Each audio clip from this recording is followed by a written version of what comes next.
issue is different, attitude is different, and the problem is basically in your mindset. Problem अगर कोई माने, doctor के लिए कोई डिजीज प्रॉब्लम है नहीं है, पेशेंट के लिए प्रॉब्लम है, डॉक्टर के लिए तो क्या है, वो क्योर है। अगर क्योरेबल डिजीज है तो क्योर है, उसके पास इलाज है, प्रिस्क्रिप्शन है, एम राइट, मेडिसिन है, ट्रीटमेंट है, डायग्नोसिस करने के बाद मेडिकल लिख देगा। अरे गड़े भाई उसके लिए प्रॉब्लम है क्या, डिजीज, उसके लिए नहीं है। Am I right? So it is the attitude according to the problem. So how you solve the problem, it depends on your attitude. So what he need? The attitude of the problem solver. अरे गड़े भाई कुछ समझ में आ रहा है, clear हो रहा है कि what is the exact need of this particular paper, exact meaning of the word. Every time you may use the exact meaning, तो हमारे पास लिमिट होगी। 10 markers need only 150 words. They required 150 words and they will definitely give to you 10 marks maximum. तो 150 शब्द लिखना है। और आएगा कैसे क्वेश्चंस, क्वेश्चन आएगा अभी दिखाऊंगा, ओके क्लियर, अभी दिखाने वाला हूँ क्यों क्वेश्चन कैसे आएगा। क्वेश्चन आएगा, वो हो सकता है 150 वर्ड का ही क्वेश्चन हो, क्वेश्चन ही हो सकता है। इन द केस स्टडी में लिखना आपको 150 शब्द है, ओके, और 10 मार्कर होगा। 2 क्वेश्चन जरूर होंगे, 5 मार्क्स 5 मार्क्स, ए पार्ट बी पार्ट। अभी दिखाऊंगा तो और समझ में आएगा। 2023 का ही पेपर, 24 का ही पेपर लेके आया हूं मैं आज। 2024 का ही पेपर डिस्कस करूंगा जो अभी 2 दिन पहले ही हुआ है, राइट, क्लियर। हाँ, सो है ना इजी पेपर कि कठिन लग रहा है? अभी देखा नहीं है भले सिलेबस, अभी सिलेबस लिखवाया भी नहीं मैंने। So please write down the syllabus main concern main points, please right. क्या कह सकते? अभिगम। अभिगम इसको इसलिए नहीं कह सकते, इसे हम अगर हिंदी में कहें तो हम इसे बार बार होती है ये अभिवृत्ति कहेंगे, अगर हिंदी की बात करें। बहुत अच्छा आपने पूछा, और हिंदी मीडियम में आपने पूछ लिया मुझसे, क्योंकि मैं आपको बता दूं मैं हिंदी भाषी राज्य से हूँ। I am belonging from basically the Madhya Pradesh. तो Madhya Pradesh is basically the Hindi medium belt, you know very well, it's very good. आपने पूछा, इसे हिंदी में अभिवृत्ति कहते हैं, और आपने कौन सा यूज किया? अभिगम। अभिगम मतलब मेरा रास्ता, मतलब मैं जिस पथ पर चलूं वो मेरा गम है, रास्ता है, वो वाला गम नहीं। बताऊंगा वो गम भी आता है मेरे साथ। ओके, बहुत अच्छी क्लास होगी ये क्लास बेसिकली मतलब किसी सिलेबस की मोहताज नहीं है, पर मेरे पास 7 टॉपिक्स है, उसी के अकॉर्डिंग मैं चलूंगा। There are so many sub topics, I will definitely give the main point. So मेरी क्लास में क्या होगा कि आप क्या सोचते हैं यही एग्जामिनर चाहता है। मेन कंसर्न क्या है, आपके विचार क्या है, आपका एटीट्यूड ही डिपेंड करेगा लिखने का भी style, and how you will solve the problem and how you will resolve the conflict, it is also. So what is the conflict basically?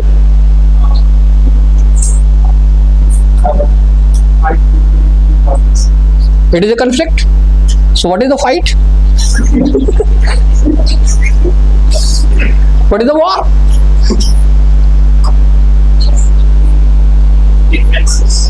Differences. It is the dilemma. Differences in the vision or your emotion or anything, whatever you have, it is basically a dilemma. So what is the dilemma between 2 aspects? It is called the conflict. Okay, there are some dilemma. So definitely in our case study, in our syllabus, there are so many dilemma. Okay, don't worry. Dilemma, it means some problems, and how we will solve it does matter in the answers. Okay, बहुत अच्छा लगने वाला है। Okay, so please write the portion number 1 or the point number 1. Okay, point number 1 of our syllabus. Please give the main topic. It is basically the main concern topic. Its name ethics and human interface. Ethics and human interface.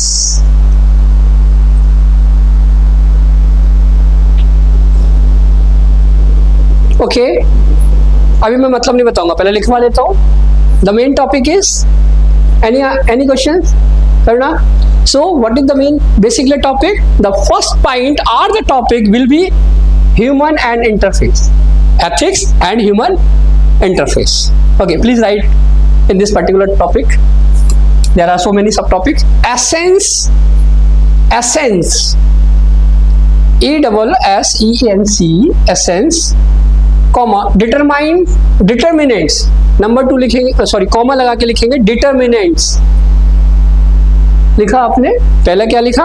Essence comma determinants and consequences of ethics.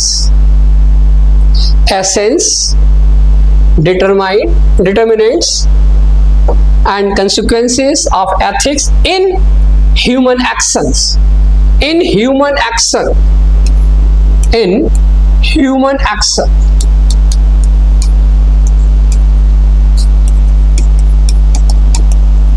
Human actions.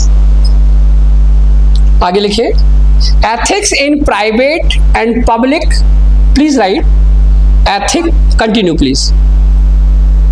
Ethics in private and public relationships.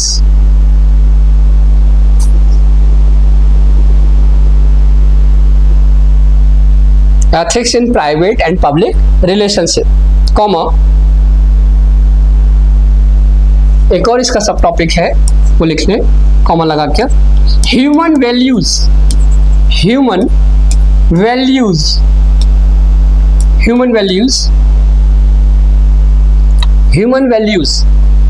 इसमें लिखे role of family. Human values में लिखे role of family. Okay, role of family, comma, society, family, comma, society and educational institutions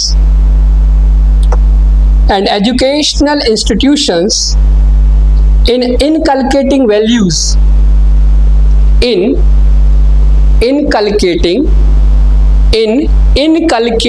underline कर लेंगे, inculcating को भी, inculcating,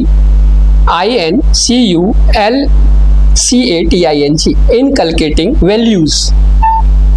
This is known as the topic number 1. Okay, so there are 2 basic topics. Please read, and you may ask if you don't know about the word. Any word, whatever you don't know about the meaning, please ask. Otherwise, I will ask. हाँ.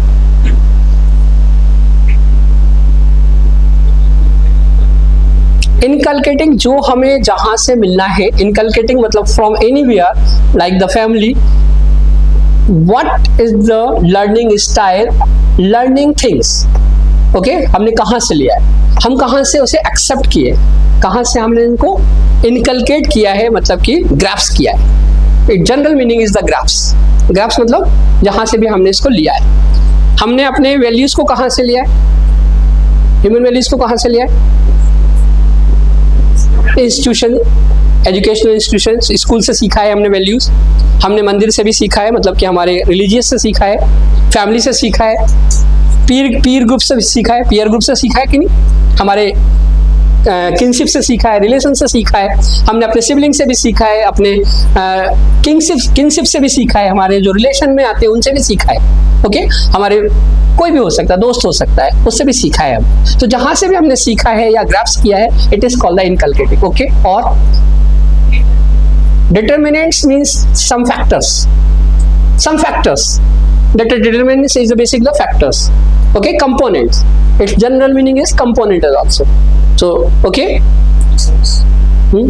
essence means the holistic conclusion, what you summarize. What is the meaning of the basically the essence? What you summarize. So we will discuss the essence of the ethics. Okay, after this particular syllabus I will definitely start from this particular thing, ethics and the human interface, and then definitely essence is the first word. Okay, essence I will definitely discuss exact meaning and their relevancy and their utility. Okay, don't worry. So this paper focus upon the to the point approach, what you mean or exact meaning, and then what do you think according to the example or the daily life is concerned. Okay, don't worry. So I would like ask the things or the meaning of the value. What is the value basically? What? Basically किसी चीज की कीमत. Value is कीमत. Okay, और जिसकी कीमत ना हो उसकी वैल्यू, जिससे रिलेशनशिप की कोई कीमत, उसकी वैल्यू है. मदर की, फादर की वैल्यू है ना, उसकी कीमत तो नहीं है. It is a price. Price means कीमत होता है, वैल्यू मीन्स भी कीमत हो सकता है. Don't worry. But what is the human value? Where we discuss the human value, not the general value. Overall about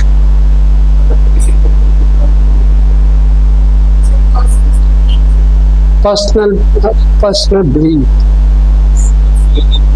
Of course आप आ रहे हैं, परंतु मुझे I need the exact word.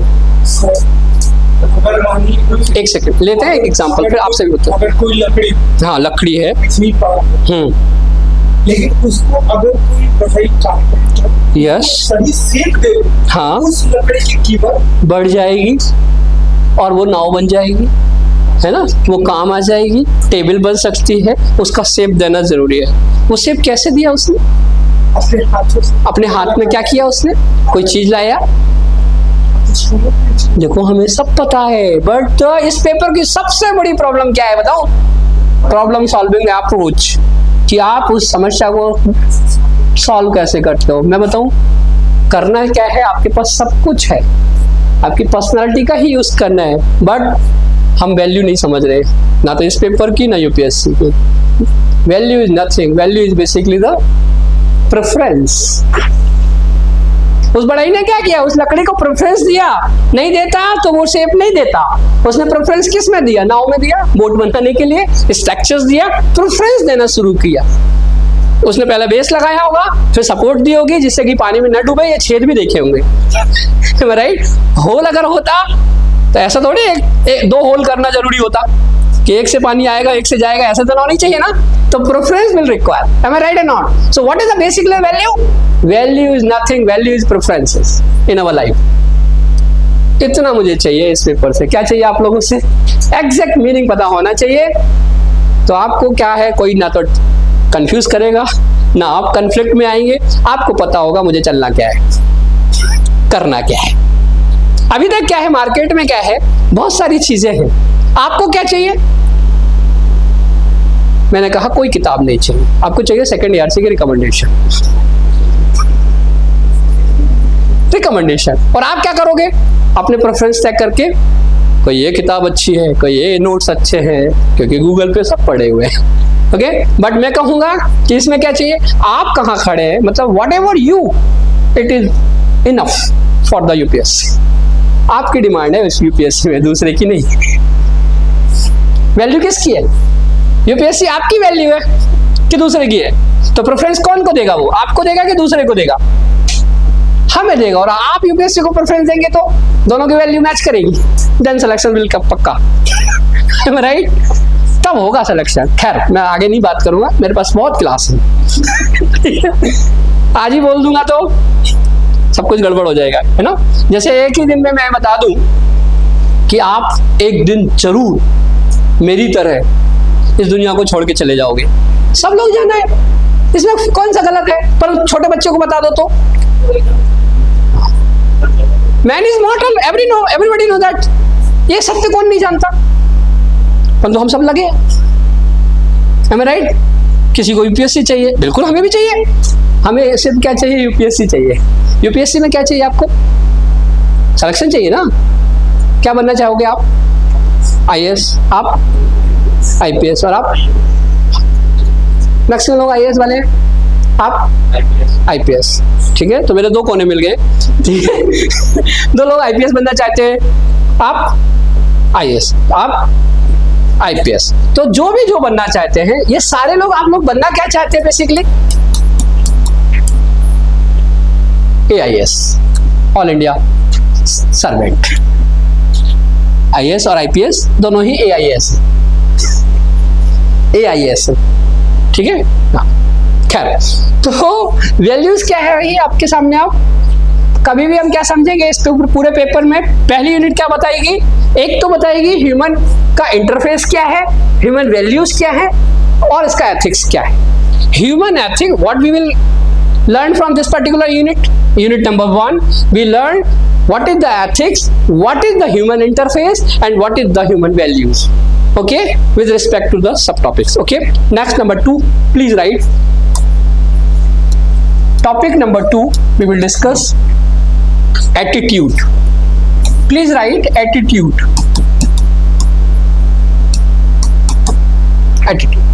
What is the main concern of this particular topic? Second number topic is basically based on attitude. Okay, please write in the attitude.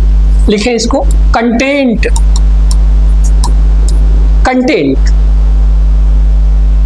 structure, content, structure, function,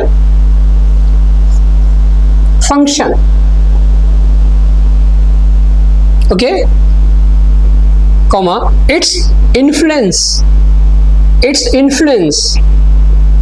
and relation with thought and behavior,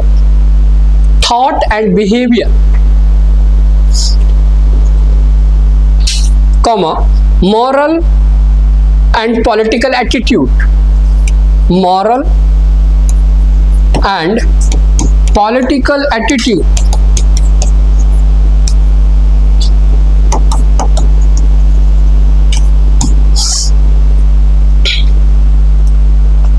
comma, social influence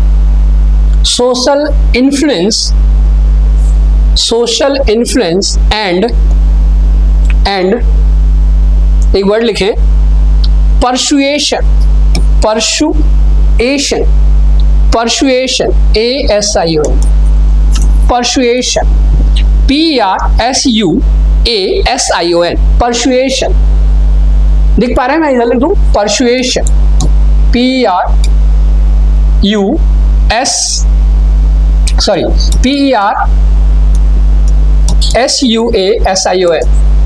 persuasion, okay, sorry, persuasion, लिखा persuasion, what it mean?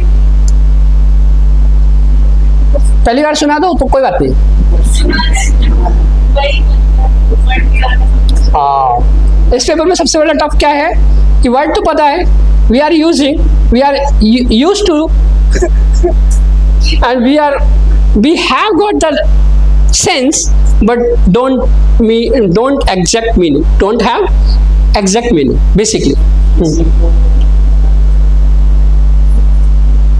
कुछ बात पे जो वो बात पे अभी नहीं करता है, लेकिन आप उस ऐसे समझा रहे हैं और वो बात पे अभी वो मतलब of course it is basically correlated with your mythology or the thinking. It depends on your thinking. Basically the persuasion is based the general perception,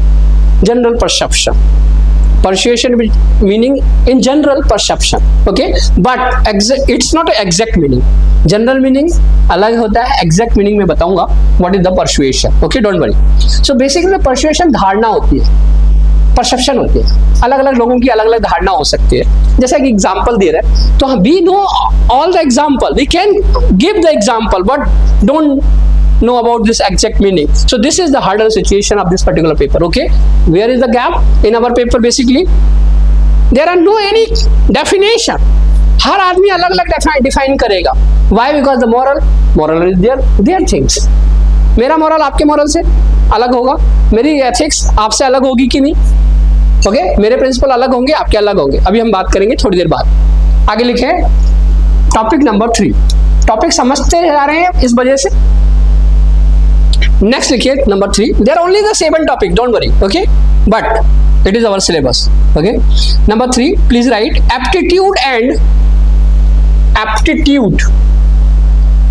aptitude and foundational values and foundational values for civil service.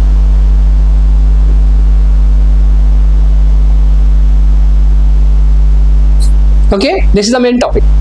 Third topic will be aptitude and foundational values for civil service. Okay,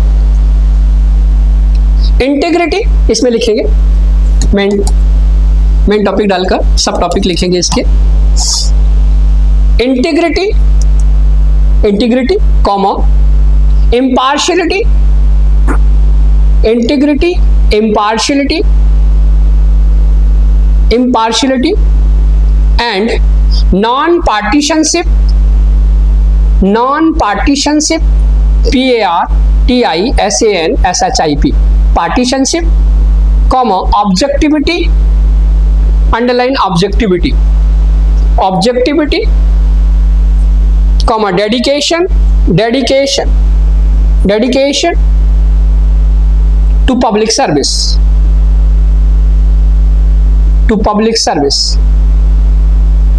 comma empathy, empathy,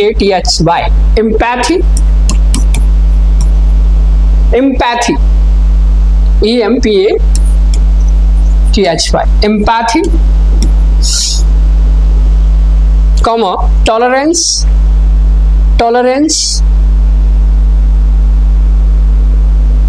and compassion,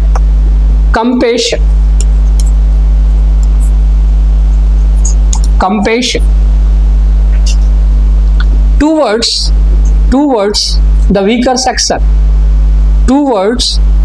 section, किनके प्रति दया भाव, weaker section. Okay, next topic number 4,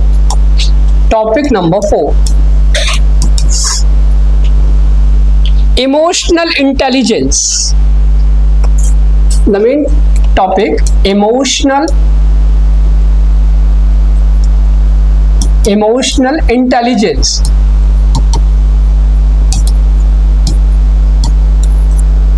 Okay, emotional intelligence इसमें लिखें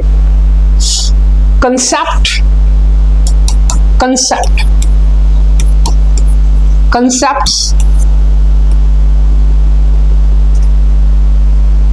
and their utilities and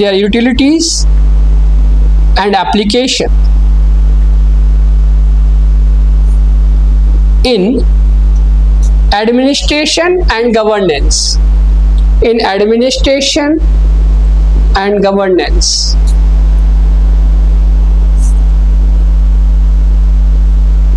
Okay, so please आप अपने यहाँ पर इसे अंडरलाइन करें. 1 to 4 ये जो यूनिट आपने लिखी basically related to our psychology as a subject. ये कहाँ से है?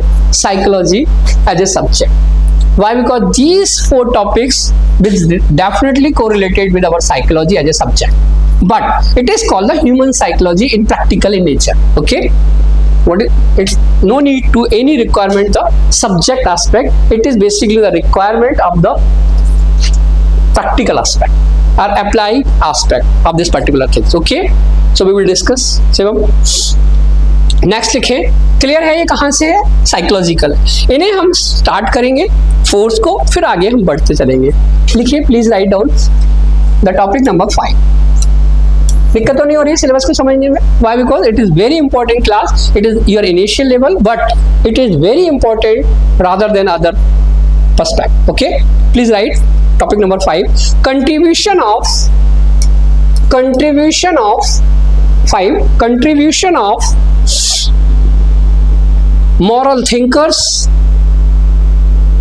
contribution of moral thinkers and philosopher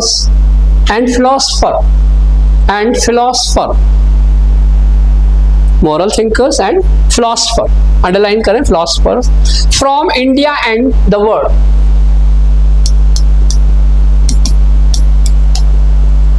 from India and the world. Okay, कहीं से भी हो सकते हैं, इट डिपेंड ऑन यू, ना कि दूसरे के ऊपर। आपके मॉरल थिंकर्स चाहिए मुझे, आपके अलग भी हो सकते हैं, आपके अलग भी हो सकते हैं, पर मैं पढ़ाऊंगा ऐसे कि सबके हो जाएंगे कवर। ठीक है, don't worry. Okay, why? Because I know the what they require and what is the thinker says. तो मैंने उसका नाम ही क्या रख दिया, thinkers from India and the world. कोई भी दुनिया का थिंकर्स हो, कहीं का भी हो, कौन कौन सी फील्ड का होना चाहिए, लिखा है देखो, मॉरल होना चाहिए और फिलोसफर होना चाहिए। बस दो थिंकर्स चाहिए मुझे। कौन कौन से बैकग्राउंड के होंगे, वो मॉरल बैकग्राउंड के होंगे और फिलोसफर होंगे। ओके, आगे लिखे next, topic number 6, topic number 6 of the syllabus, public service values, public service values and ethics in public administration. It is the main topic. Public service values and ethics in public administration. इसमें लिखे details of this particular topic. Status and problems. Status and problems. Okay, comma, ethical concerns, ethical concern and dilemmas, dilemmas and dilemmas, dilemmas. Okay, ethical concern and dilemmas in government as sources and private institution, dilemmas in government sources and private institutions, comma, laws, LAWS, laws, regulation, regulation, rules. Okay, laws, regulation, rules and consigns, consigns as sources of, as sources of ethical guidance, consigns as sources of ethical guidance, underline कर लें, consigns as source of ethical guidance. Okay, आगे लिखे, accountability, accountability,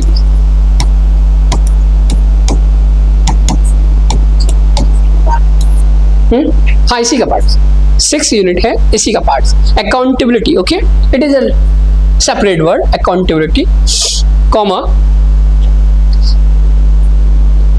ethical governance,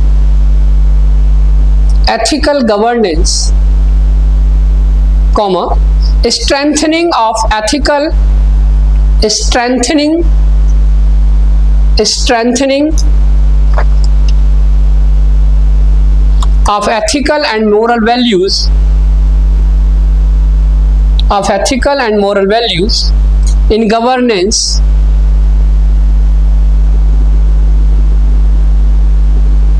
comma, ethical issues in, ethical issues in international relations, ये आपका favourite subject होना चाहिए I think, ethical issues in international relations. Okay, and funding, funding, FUNDING, funding, comma, corporate governance, corporate governance, these will be the 6 unit. The last 7 unit are the 7 topic. Last. Okay. Probity in governance. Probity. Probity in governance.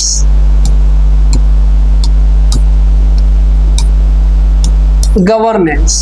Okay. Probity in governance. इसमें लिखे concept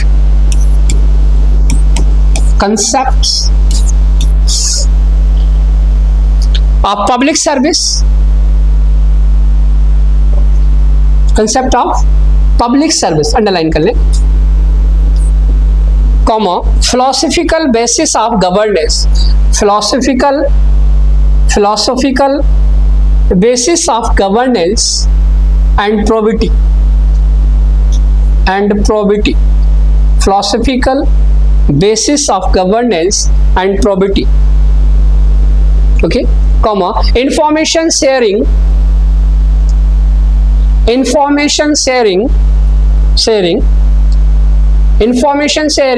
okay, and transparency in government, comma, right to information,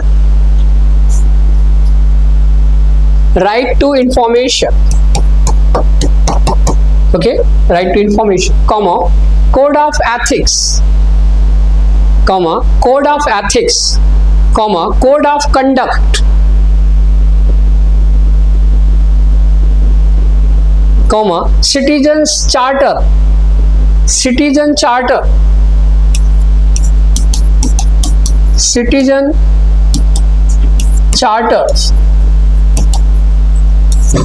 okay, comma, work culture, इसे कभी administrative culture भी organisational culture भी कहते हैं, परंतु in the syllabus they are mentioning the work culture,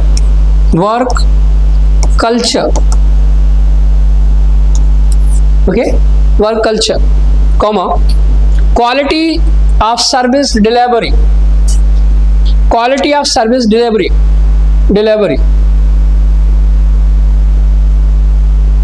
comma, utilization of public funds, and last but very big issue, challenges of corruption,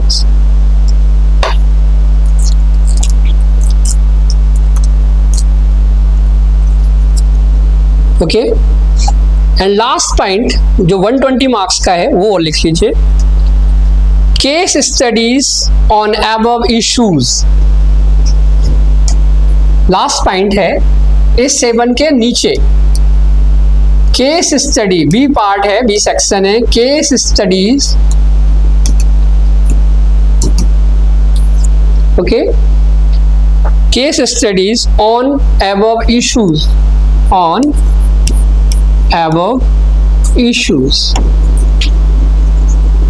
कौन से issues जो ऊपर है, ओके, सारे के सारे। तो every topic has got their respective case study, okay, clear. So 130 marks section A जो आपने ऊपर 7 टॉपिक लिखे, और लास्ट वाला टॉपिक बी और section B is known as the case study portion, okay. तो सिलेबस समझ में आया। अब मैं बात करूंगा जहां तक हमने सुना। 4th के बाद जितने भी सिलेबस के पॉइंट्स हैं they are basically related from subject public administration. कहां से है? Public administration as a subject. PSIR के भी है कुछ सब्जेक्ट, जैसे IR का सेक्शन है, कॉर्पोरेट गवर्नेंस का सेक्शन है, करप्शन का सेक्शन है, ये सारे के सारे भी आपसे जुड़े हुए हैं, ओके। कॉन्स्टिट्यूशन से भी कुछ प्रोविजंस जुड़े होंगे। तो सिलेबस बहुत छोटा है, बट क्वेश्चंस जो आएंगे वो आपके अकॉर्डिंग इजी तो है, बट लिखने में थोड़ा प्रॉब्लम आती है। क्यों आती है? जैसे कि topic number 4, what is the topic number 4? Emotional intelligence. देखो, क्लियर?